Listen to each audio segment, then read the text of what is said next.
और हमारे साथ बातचीत के लिए दिल्ली बीजेपी के प्रवक्ता हरीश खुराना हैं। खुराना जी, पहले तो स्वागत है आपका। बहुत बहुत धन्यवाद आपका। बड़ा मुद्दा और सामने आया है और वो ये है कि उपराज्यपाल की शक्तियों को केंद्र सरकार ने संसद में ला करके बढ़ाने का प्रस्ताव पेश कर दिया है और उसको लेकर के आम आदमी पार्टी और कांग्रेस दोनों ही दल लगातार विरोध कर रहे हैं और इनके साथ कुछ और पार्टियां भी विरोध कर रही हैं।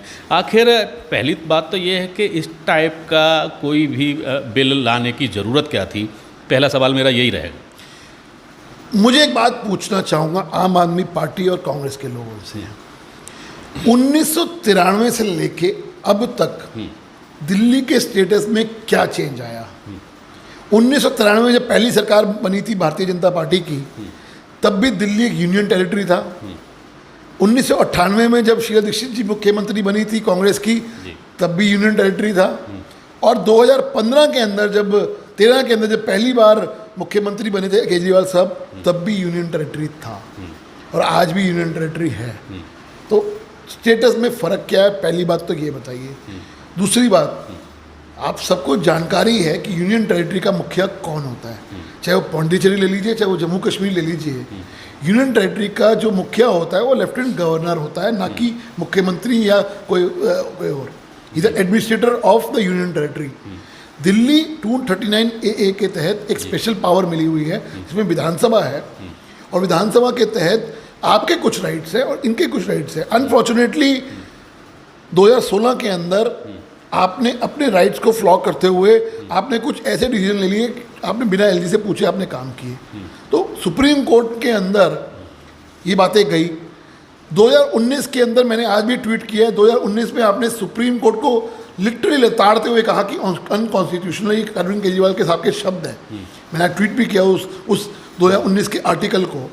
और आज वो आप कह रहे हैं कि आप केंद्र की सरकार सुप्रीम कोर्ट के गाइडलाइंस को मान नहीं रही, यानी कि आप या तो तब झूठ बोल रहे थे या आप झूठ बोल रहे हो।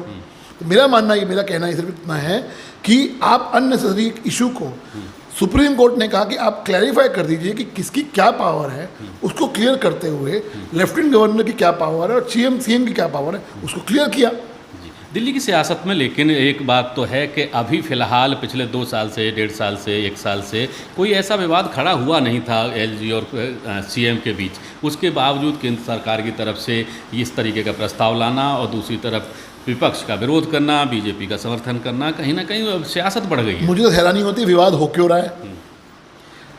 सुप्रीम कोर्ट ने 14 फरवरी 2019 को साफ किया कि आप इसकी गाइडलाइंस तय कर दीजिए।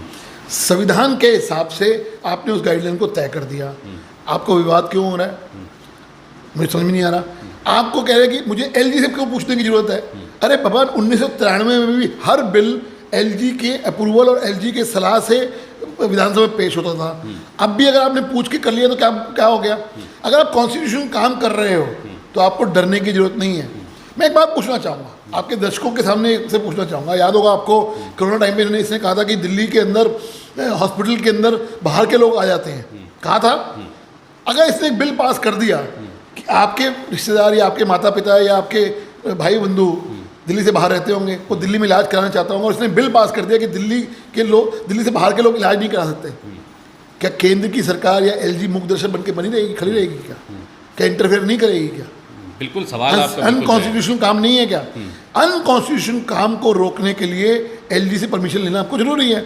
आप अगर कॉन्स्टिट्यूशन से काम कर रहे हैं, आपको डरने की जरूरत नहीं है। आपने हेल्थ की बात करी, अस्पतालों की बात करी, तो खुराना जी, दिल्ली में केंद्र के भी हॉस्पिटल हैं, तो फिर भी कहीं ना कहीं वो उन्हें जो सुविधा वहाँ से मिली है। एग्जाम्पल दिया मैंने आपको, एग्जाम्पल दिया। कल को ये संघ की मुख्यमंत्री है, कल को ये कह रहे हैं मैं दिल्ली के अंदर पानी नहीं दूंगा। मैं एग्जाम्पल दे रहा हूँ, मैं दिल्ली के अंदर प्रधानमंत्री को पानी नहीं दूंगा, पानी काट दूंगा। अभी कुछ दिन पहले राघव चड्ढा ने इशारा भी किया था, कल को कह रहे थे मैं एम्बेसी में पानी नहीं दूंगा।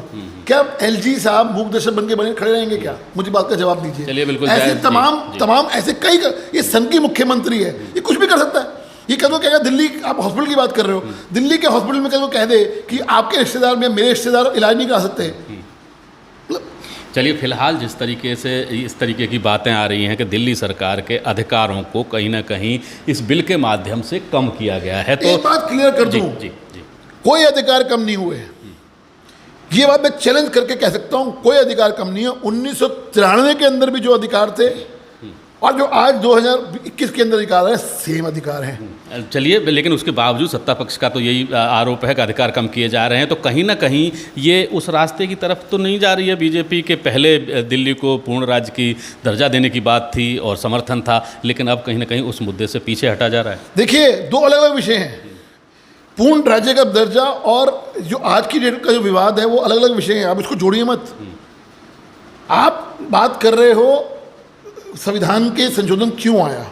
मैं एग्जांपल, ये आप छोटा सा मैं एग्जांपल दे रहा हूँ। ये है supreme court verdict on Delhi government versus centre unconstitutional undemocratic says Arvind Kejriwal on 14 February 2019। जी। उस वक्त आज तो आप गलत थे, जब आप सुप्रीम कोर्ट के फैसले को आज गलत मान रहे हो। आज जब केंद्र की सरकार उसी सुप्रीम कोर्ट के फैसले को मानते हुए जो उन्होंने कहा वो करने जा रही है, तब आप उसको गलत मान रहे हो, तो किसको मैं सही मानूं? चलिए, फिलहाल मुद्दा ऐसा है कि इस पर ना तो बीजेपी पीछे हटने को तैयार है, ना आम आदमी पार्टी इस विवाद को खत्म करने के लिए तैयार नज़र आ रही है। फिलहाल हमसे बात करने के लिए बहुत बहुत शुक्रिया, बहुत बहुत धन्यवाद आपका, बहुत बहुत धन्यवाद।